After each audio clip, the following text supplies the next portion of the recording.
중국 고사 성어 중 호사다마라는 말이 있습니다.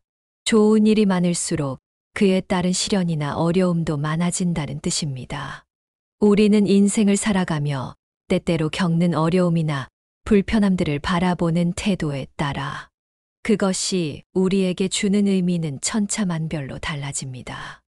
어떤 이는 불행한 일이 발생하면 자신의 처지에 대한 불평만 늘어놓는 사람이 있는 반면 불행한 일 속에서도 긍정적인 면을 찾는 사람이 있습니다. 오늘은 이처럼 불평하는 것을 모르는 어느 한 노인에 대해서 같이 이야기해 보려고 합니다. 그는 자신의 삶을 둘러싼 작은 불편함들조차 감사의 대상으로 여겼습니다. 그 이유는 그 불편함 뒤에 숨겨진 복된 의미를 발견했기 때문입니다. 그 노인은 우리가 흔히 마주치는 일상의 불편함들을 다른 시각으로 바라보게 만듭니다.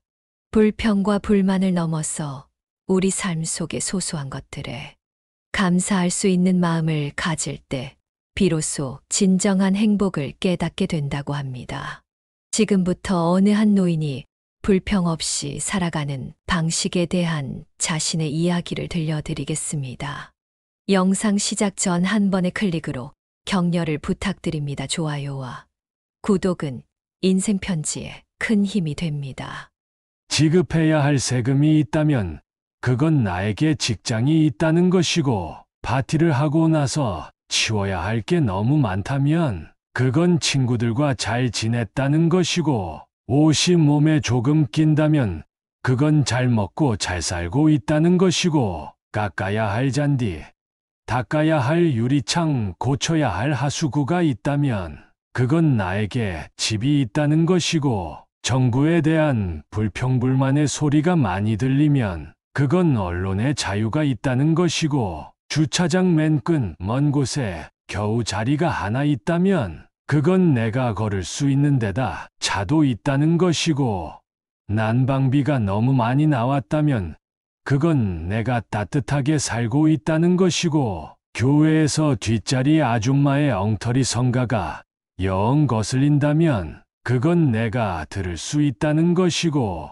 세탁하고 다림질해야 할 일이 산더미라면 그건 나에게 입을 옷이 많다는 것이고, 온몸이 뻐근하고 피로하다면 그건 내가 열심히 일했다는 것이고, 이른 새벽 시끄러운 자명종 소리에 깼다면 그건 내가 살아있다는 것이고, 그리고 이메일이 너무 많이 쏟아진다면 그건 나를 생각하는 사람들이 그만큼 많다는 것이다. 마음속에 나도 모르게 일궈진 불평, 불만들 바꾸어 생각해보면 또 감사한 일이라는 것을, 그런 거다. 사람 사는 일이 다 그렇고 그런 거다. 능력 있다고 해서 하루 10끼 먹는 거 아니고, 많이 배웠다고 해서 남들 쓰는 말과 틀린 말 쓰는 것도 아니고, 그렇게 발버둥거리며 살아봤자 사람 사는 일 다 거기서 거기다. 100원 버는 사람이 1000원 버는 사람 모르고 100원이 최고인 줄 알고 살면 그 사람이 잘 사는 것이다. 10,000원 벌자고 남 울리고 자기 속상하게 사는 1,000원 버는 사람보다 훨씬 나은 인생이다. 어차피 내 맘대로 안 되는 세상, 그 세상 원망하고 세상과 싸워봤자 자기만 상처받고 사는 것. 이렇게 사나 저렇게 사나 자기 속 편하고 남 안 울리고 살면 그 사람이 잘 사는 사람이다. 욕심, 그거 조금 버리고 살면 그 순간부터 행복일 텐데, 뭐 그렇게 부러운 게 많고 왜 그렇게 알고 싶은 게 많은지, 전생에 뭘 그리 잘 처먹고 살았다고 그렇게 버둥대는지, 어릴 적 그렇게 예쁘게 웃던 입가에는 어느덧 싸고 미소가 자리 잡아 있고, 적당히 손해보며 살던 내 손에는 예전보다 10,000원짜리 몇 장이 더 들어있다. 그 10,000원짜리 몇 장에 그렇게도 예쁘던 내 미소를 누가 팔라고 하지도 않았는데 내가 도매로 넘겨버렸다. 그런 거다. 세상 사는 일 다 그렇고 그런 거다. 넓은 침대에서 잔다는 것이 좋은 꿈 꾸는 것도 아니다. 좋은 음식 먹고 산다고 머리가 좋아지는 것도 아니다. 사람 살아가는 것이 다 거기서 거기다. 다 남들도 그렇게 살아들 간다. 내 인생인데 남 신경 쓰다 보니 내 인생이 없어진다. 아무것도 모르며 살 때 TV에서 이렇다고 하면 이런 줄 알고, 친구가 그렇다고 하면 그런 줄 알고 살 때가 좋은 때였다. 그때가 언제인지 기억도 못하고 살아가고 있다.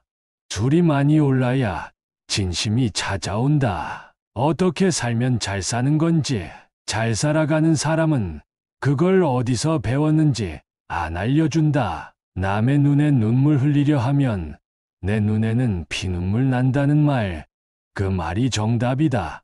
정말로 기쁘고 유쾌해서 웃어본 지가 그런 때가 있기는 했는지 궁금해진다. 알수록 복잡해지는 게 세상이었는데, 자기 무덤 자기가 판다고 어련히 알아지는 세상 미리 알려고 버둥거렸지 뭔가. 내가 만든 세상에 내가 질려버린다. 알아야 할 건 왜 끝이 없는지 눈에 핏대 세우며 배우고 배워가도 왜 점점 모르겠는지 남이 살 깎아 먹고 사는 줄 알았는데, 내가 남보다 나은 줄만 알았는데, 돌아보니 주위에 아무도 없는 것 같아 둘러보니 이제껏 내가 깎아 먹고 살아온 것이다.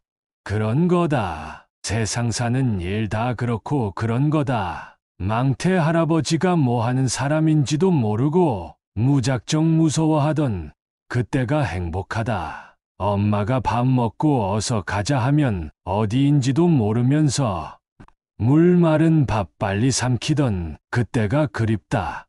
남들과 좀 다르게 살아보자고 버둥거리다 보니 남들도 나와 같더라.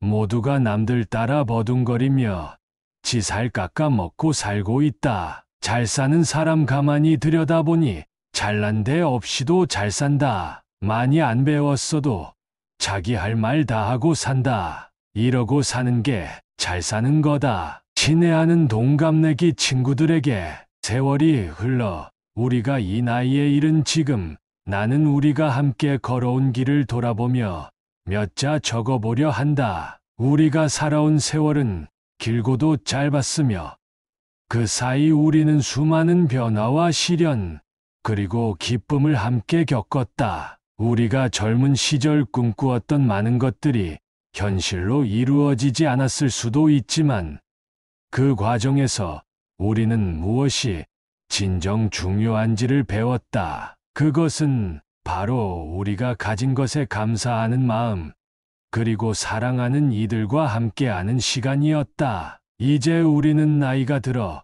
각자의 삶을 돌아보며 때로는 후회와 아쉬움을 느낄 수도 있다. 그러나 나는 우리가 그 모든 경험을 통해 얻은 지혜와 사랑이 우리의 삶을 더 풍요롭게 만들었다고 믿는다. 이제 우리는 삶의 황혼기를 맞이하여 더 이상 무엇을 이루기 위해 서두르거나 남과 비교하며 살 필요가 없다. 우리가 가진 것에 감사하며 작은 일상 속에서도 행복을 찾아내는 것이 우리에게 남은 가장 중요한 일이 아닐까 싶다. 때로는 우리의 몸이 예전 같지 않고 기억도 자꾸만 흐려질 수 있다. 그러나 우리의 마음만큼은 여전히 젊고 생기가 넘칠 수 있다. 우리가 서로를 지원하고 사랑하며 남은 시간을 소중히 여기는 것이야말로 진정한 삶의 의미를 찾는 길이다. 그러니 친구여, 우리 함께 남은 시간을 의미 있고 행복하게 보내자. 작은 일에도 웃음을 잃지 않고 서로에게 힘이 되어주며 이 세상에서 우리가 할 수 있는 가장 아름다운 일을 하자. 우리의 인생이 후회 없는 빛나는 순간들로 가득 차길 바란다. 늘 건강하고 행복하기를. 너의 오랜 친구로부터. 우리는 어떻게 살아가고 있나요? 잘 살아가고 있는 걸까요? 오늘 하루는 어느 오랜 친구가 보낸 편지처럼 의미 있고 행복하게 보내보는 것은 어떨까요?